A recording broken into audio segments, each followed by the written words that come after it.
A'udhu billahi minash shaitani rrajim. Bismillahir rahmanir rahim. Alhamdulillah wassalatu wassalamu ala rasulillah wa ala alihi wa sahbihi wa man wala, amma ba'd.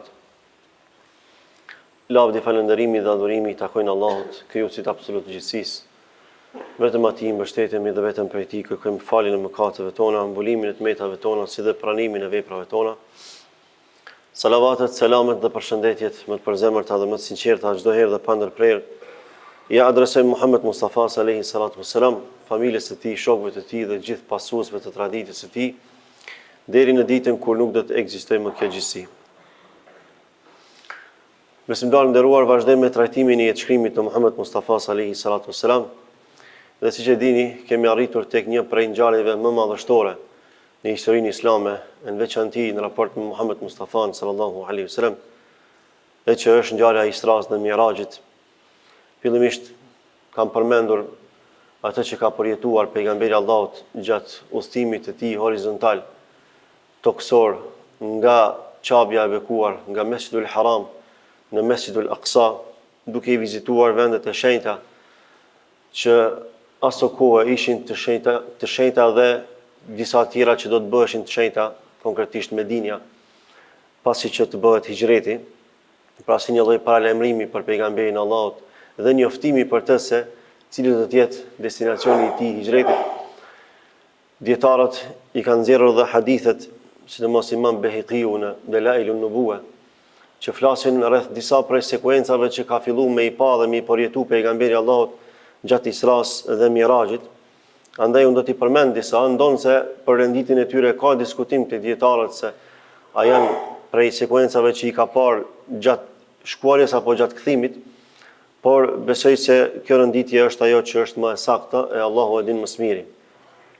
Imam Maliku në Muwattën e tij transmeton hadithin që transmeton Yahya bin Sa'id, i cili ka thënë usri bi Rasulillahi sallallahu alaihi wasallam fara'a ifritan min al-jinn yatlubuhu bi shu'latin min nar.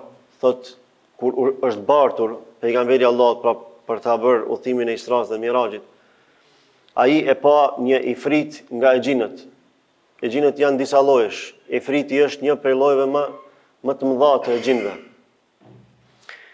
Thotë ka pa pejgamberi Allahut, normalisht bashkë me Xhibril alayhis salam si shoqërues që e kishte, yatlubuhu bi shu'latin min nar, i cili po e kërkonte pejgamberin Allahut me një flak në dorë, pra për të arritur atë. Kullama iltafata Rasulullah sallallahu alaihi wasallam ra'ahu. Sa herë që pejgamberi Allahut kthehej apo e largonte shikimin nga ai e xhin, ai dëshironte t'i afrohej pejgamberit Allahut. Faqala Jibril, i tha Jibril alayhis salam pejgamberit Allahut: "Afala u'allimuka kalimatin taquluhun idha qultahunna tufiyat shu'latuhu wa kharra li fi." I tha Jibril alayhis salam pejgamberit Allahut: "A dëshiron që t'i mësoj disa fjalë, nëse ti i thua këto, atij do t'i kthehet përmbys, pra do t'i ndalet flaka dhe do t'i kthehet përmbys atij e xhini." Ky argument tregon se ai xhin ka dashur mu afru për me dëmtu pejgamberin Allahut. Në këtë rast Xhibril alayhis salam po ja sqaron dhe po ja mëson disa fjalë që janë mbrojtje për të si pejgamberi Allahut dhe për neve si pasues të Muhammed Mustafas në raport me xhinët. Faqala Rasulullah sallallahu alaihi wasallam, pejgamberi Allahut tha: "Bela, pa dyshim se po. Dua që të më mësosh ato fjalë." Qala Jibrili, tha Jibrili: "Faqul a'udhu bi wajhi Allahi al-karim wa bi kalimati Allahi at-tammati allati la yujawizuhunna birrun wala fajir." Kërkoj mbrojtje përmes fytyrës fisnike të Allahut subhanahu wa taala, përmes fjalëve të plota, të cilat nuk mund t'i kaloj asnjë i devotshëm dhe asnjë i lig. Pra, fjalët e Allahut subhanahu wa taala janë të pa të kalueshme, qoftë nga qëllimi i mirë i të devotshmit apo nga qëllimi i keq i të ligut. Sado që njeriu të ketë prej devotshmërisë së tij, e ka të pamundur që ti të kaloj mirësitë dhe madhështitë e fjalëve të Allahut, sepse fjalët e Allahut janë të pa të kalueshme, janë të pa arritshme dhe të pa të kalueshme, nga si janë fjalët e Allahut. Fjala e Allahut është atributi i Allahut. Allahu është i paarritshëm. Edhe fjala e Allahut është e paarritshme. Sado që njeriu ti manifestoj Allahut për devotshmërisë së tij, përmes fjalëve, përmes duave, përmes përkushtimeve dhe lutjeve, e ka të pamundur që ti të i kaloj madhështitë dhe plotnitë e fjalëve të Allahut subhanahu wa taala. Prandaj kjo lutje e përfshin madhështinë e gjitha mirësive të Allahut subhanahu wa taala, nga se është përmend plotnia e fjalëve të Zotit, të cilat janë të patejkalueshme. Por as në anën tjetër, nëse dikush mundohet pe qëllimit lig me atë i kalu Allahut në fjalë, me thonë unë muj me bë diçka sikur se ka thonë Zoti, ose unë muj me përpilu një ajet Kuranit sikur se ka thonë Zoti. E ka të pamundur që ta bëjë një gjë të tillë, nga se fjalët e Allahut janë të paarritshme. Prandaj kjo pjesë e kësaj lutje është madhështore, sepse është min jawami el kelim, prej fjalëve gjithëpërfshirëse. Me pak fjalë themi të shumtën apo më të madhen e mundshme. Pastaj vazhdojnë këto fjalë apo këto dua duke thonë min sharri ma yanzilu minas sama. Pra kërkoj nga ty o Allah, të më mbrosh o Allah, përmes fjalëve tua të plota që janë pa të kalueshme nga çdo i devotshëm dhe nga çdo i lig, nga çdo sherr që zbret nga qielli, nga çdo i lig që zbret nga qielli. Wa sharri ma ya'ruju fiha, dhe nga çdo sherr që ngritet në qiell. Wa min sharri ma dhara'a fil ard, edhe nga çdo sherr që ekziston në tokë. Wa sharri ma yakhruju minha, edhe nga çdo sherr që del nga toka. Wa min fitani al-layli wan-nahar, edhe nga sprovat e natës dhe të ditës. Wa min tawariqi al-layli illa tariqan yatruqu bi khairin ya Rahman, dhe nga vizitorët e natës përpos një vizitorit hajrit dhe të mirë, o i gjithëmshirshëm. Këtu është fjala për sprovat e natës që mund të na ndodhen. Njeriu gjatë natës mund t'i vijë smundja, gjatë natës mund t'i vijë fatkeqësia, mund ta kaplojë termeti. Mund të ndodhë që dikush t'i hyjë në shtëpi edhe ta dëmtoj atë, ndonjë hajn apo ndonjë plaçkite se kështu me radhë. Pra, mbrojtje nga vizitorët e natës, përpos tot atij që vije me të mirë, një musafir i hajrit, një mirësi nga Allahu subhanahu wa taala, një shërim, një zgjidhje problemi e kështu me radhë. Ja Rahman, o i gjithëmshirshëm, sepse preferohet që kur t'i lutemi Allahu subhanahu wa taala, çdo herë me ja përmend cilësinë e mëshirës tij, sepse mëshira ia mund hidhrimin. Pra kjo është njëra prej sekuencave që e ka pa pejgamberi Allahut sallallahu alaihi wasallam. E që kjo dua duhet mësohet nga secili prej nesh, sepse nuk është parë rastësisht ai e gjin dhe nuk është transmetuar rastësisht kjo dua. Ne jetojmë me botën paralele të gjinëve, të cilët na shohin dhe ne nuk i shohim. Por ata kanë ndikim tek njerëzit, sikurse e dim dhe kemi përmendur edhe më herët. Por ajo që neve duhet me na preokupu është mbrojtja që ne ja bëjmë vetvetes përmes lutjeve të transmetuara nga Muhammed Mustafaja sallallahu alaihi wasallam, sepse janë lutjet më të mira që ekzistojnë dhe janë mbrojtje në një farforme hermetike përballë këtyre çytjeve djallëzore. Dhe për këtë arsye, fundi i hadithit tregon se ashtu siç ka thënë Xhibril alayhis salam në momentin që e ka thënë këtë dua pejgamberi Allahut, atij i është shuar flaka në dorë, atij e gjini ifrit, edhe i është përmbysur në fytyrën e tij. Pastaj për sekuencave tjera që i ka pa gjatë këtij udhëtimi pejgamberi Allahut, është edhe e ka pa Dejjalin që ka paralajmëruar pejgamberi Allahut për daljen e tij në akhiriz zaman, në kohën e fundit. Siç tregon vet pejgamberi sallallahu alaihi wasallam dhe thot ra'aytuhu faylamaniyan aqmara hijanan, thot e pash atë Dejjalin si një burr të gjatë, pra trup madh, të ndërtuar fort, kishte fizik të fortë, të fuqishëm, me lëkurë të bardhë dhe të qelur, që gjithashtu transmetohet dhe tregohet që pak në të skuqur, e bardhë e përzir në të kuqe. Ihda ajnehi qaimatun ka'annaha kawkabun durri. Njëri sy i tij ishte i ngritur, i dal jashtë, si i dalur jashtë, sikur të ishte një yll i shndritshëm. Wa kana ka'anna sha'ra ra'sihi aghsanu shajara. Dhe flokët i kishte sikurse degët e pemës, pra i kishte flokët e gjata dhe i kishte të dredhura.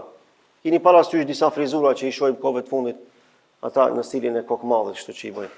Domethënë në qasi forme parafërsisht. Kjo është sekuenca e dytë që e ka pa pejgamberi Allahut gjatë këtij udhëtimi. Pra e ka pa Dejjalin, edhe e ka përshkruar sipas asaj që e ka pa. Normalisht ka edhe transmetime tjera që pejgamberi Allahut tregon se si duket Dejjalli, por ky është transmetimi ekskluziv që ka ardhur gjatë udhëtimit të Isras dhe Mirajit që e ka pa pejgamberi Allahut, dhe ky është një paralajmërim për ne si ummeti i tij që duhet me njoh për shkrimin e tij.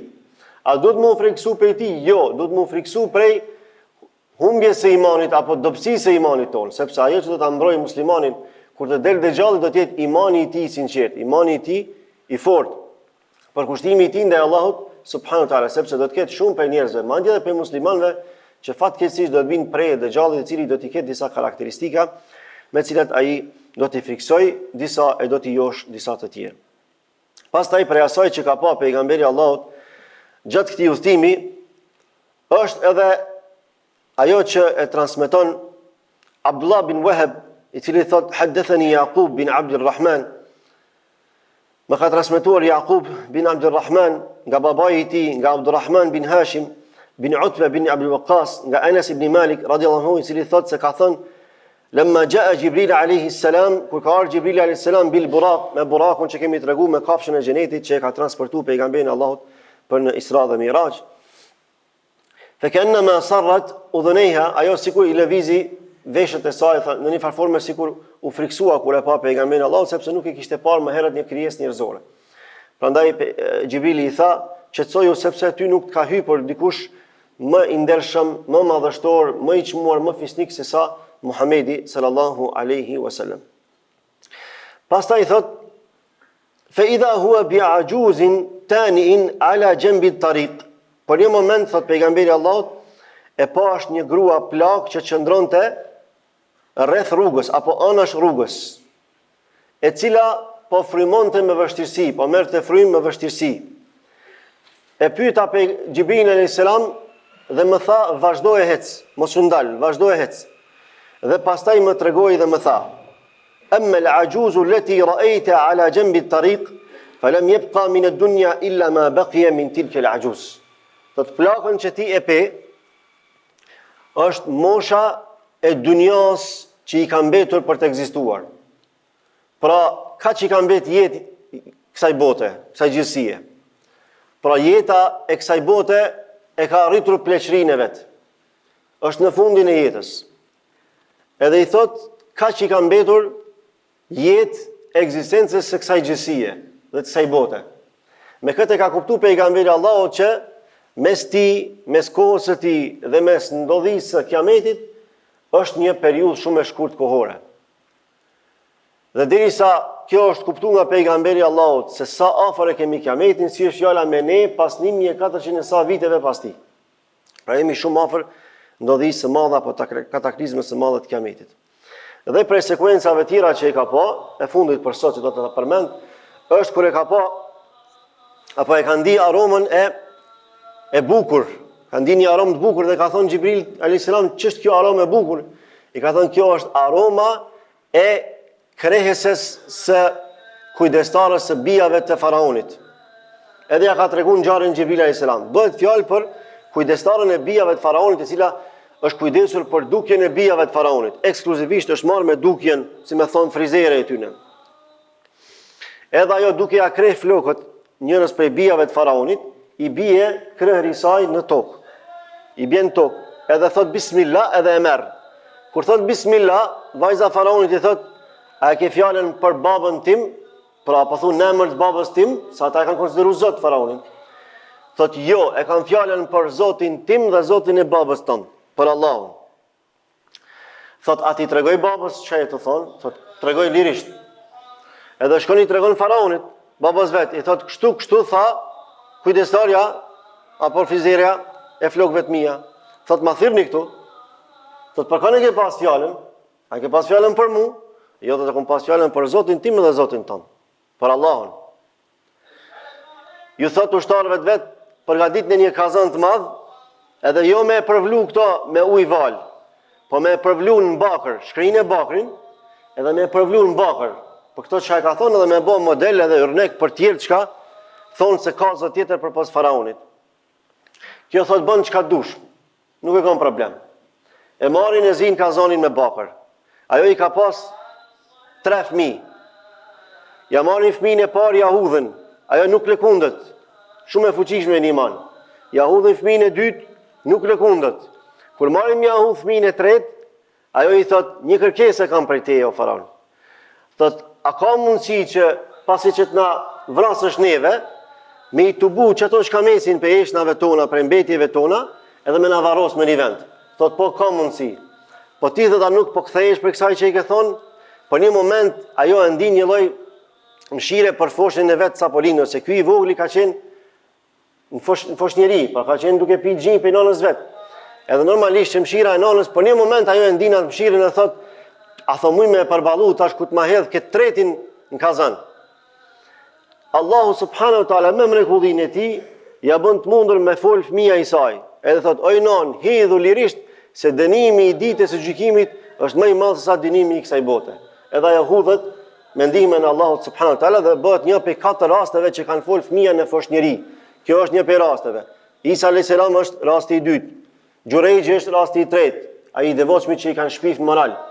Edhe dëshmitari që ka dëshmuar për Jusufin alayhis salam. Të janë 4 raste, 4 mrekulli që Allahu subhanahu wa taala ja ka bërë të mundur me fol disa fëmijëve për me dëshmu ose për me inkuraju për hajër në raport me njerëzit e devotshëm. Lutim Allahun e Madhërisëm që për këtyre mësimeve, për këtyre sekuencave që i ka pa pejgamberi Allahut, ne më marr përfitime, më marr mësime dhe më aplikuar ato në jetë, sepse këto nuk kanë ndodhur rastësisht, edhe nuk janë transmetuar rastësisht tek ne, përmes kësaj mrekullie përçohen mesazhe të jashtëzakonshme që kanë të bëjnë me aktualitetin ton dhe me atë që na pret në të ardhmen. Elusim Allah më na forcua atëherë kur fitnet e mëdha të ndodhin, në veçanti kur të ndodhin dalja e Dejxhallit edhe fitnet që kanë të bëjnë me të dhe me trazirat që ai do t'i shkaktoj. Walhamdulillahi rabbil alamin.